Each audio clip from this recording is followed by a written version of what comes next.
안녕하십니까. 지난 시간에는 세르반테스의 세계관을 알아보기 위해서 돈키호테의 입을 통해서 언급된 그 예술에 대한 다음과 같은 말을로 시작했었는데요. 다시 한번 읽어보도록 하겠습니다. 저기에는 다양한 빛깔의 반점이 있는 벽옥과 매끄러운 대리석으로 만들어진 인공적인 분수가 있고, 여기에는 하얗고 노란 고동 껍질이 붙은 조개 껍데기들로 장식된 분수가 있습니다. 이것은 모양과 크기가 불규칙한 것들을 정렬한 것인데, 빛나는 수정 조각들과 에메랄드처럼 생긴 것들을 다양한 수공을 통해 만들었으니 그야말로 이런 예술이라는 것은 자연을 모방하면서도 그 자연을 뛰어넘는 그런 것입니다.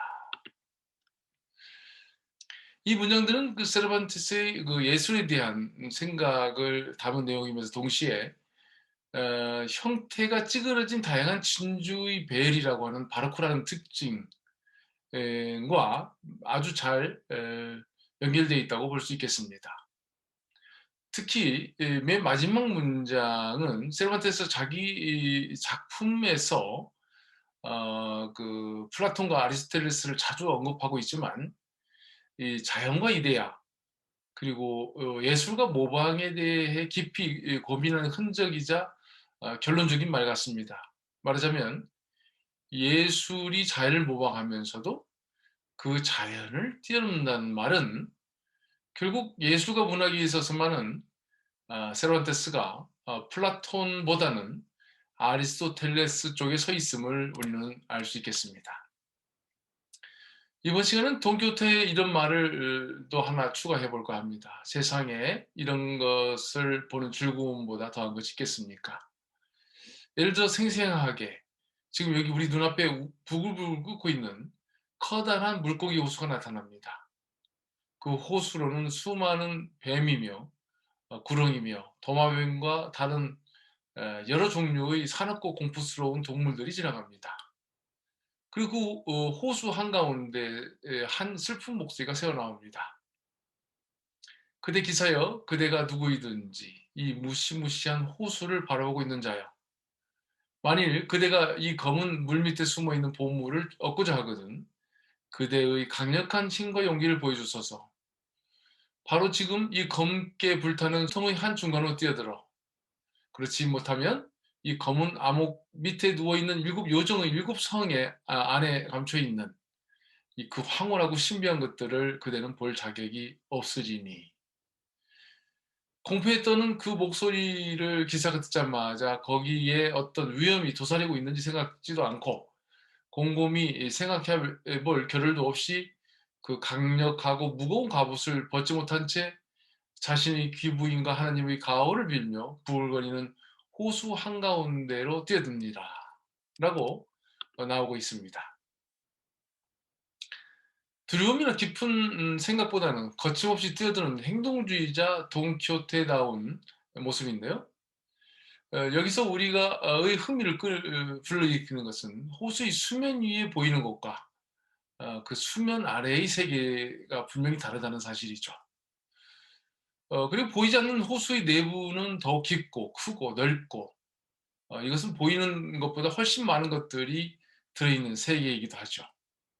물론 돈키호테는 그 안에 무엇이 있는지 모르고 그 안에 홀려서 그 호수 안에 바로 뛰어드는 그런 기사이기도 하고요. 앞에서 르네상스 3대 화가들이 표현했던 조화 균형의 세계에 비해 베네치아의 에서 활동했던 티지아노, 틴토레토, 그리고 엘 그레코 등은 구하는 상반되는 부조화, 불균형, 불안을 보이고 있다고 말했었는데요. 이들이 보여준 거룩한 정지, 즉 어둡고 놀랍고 혼란스럽고 불안정한 세계는 세르반테스가, 즉 돈키호테가 말하는 그러한 그 호수 밑의 세계와 매우 닮아 있다는 생각을 하게 됩니다. 그것은 바로코적 특징이기도 하고요. 동시에 중세에서 벗어난 서양의 근대의 특징이라고도 말할 수 있을 것 같습니다. 지난 시간에 그 조화 균형을 대표하는 르네상스 화가 중에서 레오나르도 다빈치의 그 최후의 만찬과 틴토레토의 동일한 제목의 작품을 비교해 보게 됐는데요. 이번 시간에는 그 연장선상에서 엘 그레코의 작품들을 좀 더 살펴보도록 하겠습니다. 그는 그리스의 크레타에서 태어났죠. 거기서 그림을 그리기 시작했고 활동을 했는데, 이제 그리스 종교가 있는 그쪽에서의 그림이라는 것은 우리가 알고 있는 이태리 르네상스의 그림과는 대단히 다르죠. 거기서 어느 정도 그림에서 성공을 거두고 있던 이 엘 그레코는 그 새로운 자유로운 그런 그 베네치아로 건너와서 티지아노의 그림을 배우고자 했죠. 그리고 이태리에서의 생활을 끝내고 스페인에 들어와서 똘레도에 자리를 잡게 됐죠. 이러한 배경을 갖춘 엘 그레코는 스페인의 그림에 큰 족적을 남겼다고 볼 수 있겠는데요. 그러니까 그 당시 스페인은 북유럽의 르네상스, 즉 프랑드 지역의 어떤 그림 화풍이, 그림 경향이 자리를 잡고 있었고, 또 그것은 그쪽 사람들이 와서 활동도 했지만은 스페인의 화가들이 거기서 공부하고 돌아와서 그림을 그리는 그런 상태였는데요. 이렇게 엘 그레코가 스페인에 와서 그렸다는 것은 이태리 르네상스와 우리가 소위 말하는 그 후기 르네상스적 그림의 화풍과 사상, 이런 것들이 이제 스페인에 전해진 중요한 사건으로 생각할 수 있겠습니다. 이런 전에서 보면은 엘 그레코가 스페인에 와 있는 것은 스페인의 바로코와 근대의 문을 열어준 중요한 사건이라고도 설명할 수 있겠죠. 사실 엘 그레코의 그림은 르네상스적인 것과 대단히 다르죠. 세상을 조화 균형으로 보는 게 아니라 그 조화 균형 그리고 그 안정 자체도 우리가 불안정하다는 것과 다르지 않다는 그 역설적인 사실을 말했었는데요. 그러니까는 조화 균형처럼 보이지만은 그 안에는 그 요소들 간의 대립과 갈등, 그 다음에 불안정이 내재되어 있다는 사실이죠. 앞에서 동교태가 얘기했던 호수 밑의 세계와 같은 그런 부분이 되겠습니다. 앞에서 레오나르도 다빈치의 그림과 틴토레트의 그림을 비교했습니다만 엘 그레코의 그림은 더욱더 불안정하게 보입니다. 다음 그림은 그 삼위일체라고 하는 작품인데요. 스페인에서는 르네상스의 작가로 구분되는 미겔 히메네스의 그 삼위일체라는 작품과 비교해도 대단히 다르다는 점을 우리는 확인할 수 있겠습니다. 그 다음 작품은 이제 성령 강림이라는 작품이고요. 이 작품은 부활이라는 작품입니다. 레스렉션이죠. 그 다음에 이 작품은 목동들의 경배라는 작품인데, 이 작품들은 엘 그레코의 그림의 특징을 아주 잘 보여주고 있습니다. 앞에서 틴토레트의 그림을 말할 때 언급했지만 엘 그레코의 이런 그림들도 현대 미술의 추상성과 통하고 있는데요. 구체적으로는 표현주의, 즉 내부의 감정을 외부로 표현해주는 그런 경향을 엘 그레코의 그림은 갖고 있다고 말할 수 있겠습니다.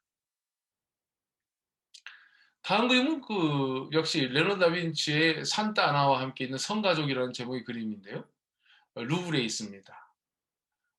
르네상스 화풍을 그대로 느낄 수 있는 작품이죠. 이에 대해서 같은 제목의 엘 그레코의 작품은 에서는 대단히 심란한 모습을 볼 수 있습니다. 다빈치 그림에서는 그 천진한 그 어린 예수와 함께 성모 마리아의 자애로움이라든가 마리아의 그 어머니였던 아나의 그 포근함을 느낄 수 있고 안정되고 희망적인 면을 볼 수 있는 반면에 엘 그레코의 그림에서는 불안하고 암울하고 불행한 면을 드러내주고 있는 게 특징이죠. 다시 말해서 다빈치 그림이 외적인 세계를 묘사하고 있다면, 그 호수 밖의 세계를 그리고 있다면, 예를 들어서 엘 그레코의 그림은 그 호수의 내면의 세계, 호수 속의 세계, 인간 내면의 세계, 앞으로 닥칠 암울한 미래를 담고 있는 것 같이 느껴집니다.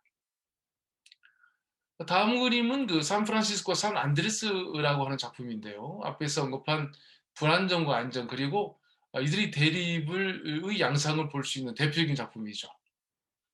왼쪽의 안드레 성자는 오른쪽의 샌프란시스코 성자와 대립을 이루고 있고, 중간에 있는 십자가가 그 경계를 만들고 있는데요.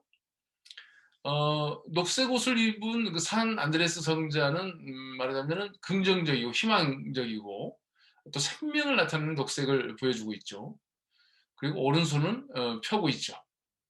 거기에 비해서 검은 옷을 입고 있는 샌프란시스코는 오른손이 닫혀져 있고 어둡고 그런 분위기를 보여주고 있죠.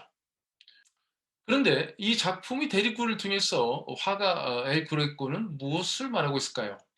우리가 쉽게 말하는 그 희망적이고 긍정적인 산 안드레스를 강조하고 있을까요? 그리고 산 프란시스코를 배제하고 있을까요? 저는 그렇게 생각하고 있지 않습니다. 이 두 가치의 공존을 말하고 있다는 것이죠.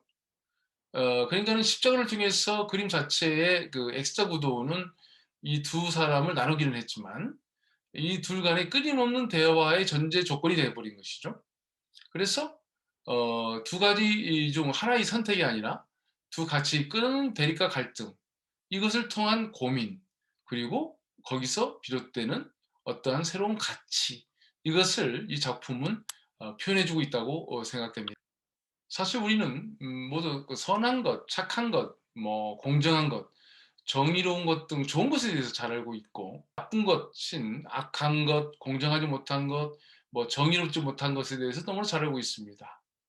그중에서 우리는 어 모두 좋은 것을 선택하고자 하죠. 그래서 육체적인 것에 대해서 영적인 것을, 또는 부정적인 것에 대해서 긍정적인 것, 불균형에 대해서 균형, 조화, 안정, 이것을 인생의 목표로 삼고 또 추구하고자 하죠. 그러나 그 살펴본 것과 같이 엘 그레코의 그림에서 볼 수 있는 것은 좋은 것과 나쁜 것이 공존하고 있다는 그런 생각이죠. 이것은 무슨 의미일까요? 아마도 좋은 것과 나쁜 것을 인식하고 있다는 것 자체가 좋은 것을 추구하도록 만드는 장치가 될 것 같습니다. 좋은 것과 나쁜 것이 있다면 누구나 선한 것, 좋은 것을 추구하려는 경향이 있기 때문이죠. 그러니까 중요한 것은 나쁜 것을 완전히 배제하는 게 아니라 우리 자신에게는 좋은 것과 나쁜 것이 동시에 작동하고 있다는 것을 인정하는 것이 중요한 사항이 될 것 같습니다.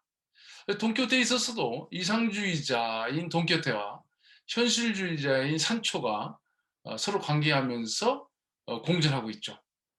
이들 관계는 상대방을 누르는 관계가 아니고 상대방을 통해서 자기가 변화하는, 그러니까 산초를 통해서 돈키호테가 변화하고 돈키호테를 통해서 산초가 변화하는, 그래서 각자의 선을 추구하는 그러한 모습으로 작품은 이끌어지고 있습니다.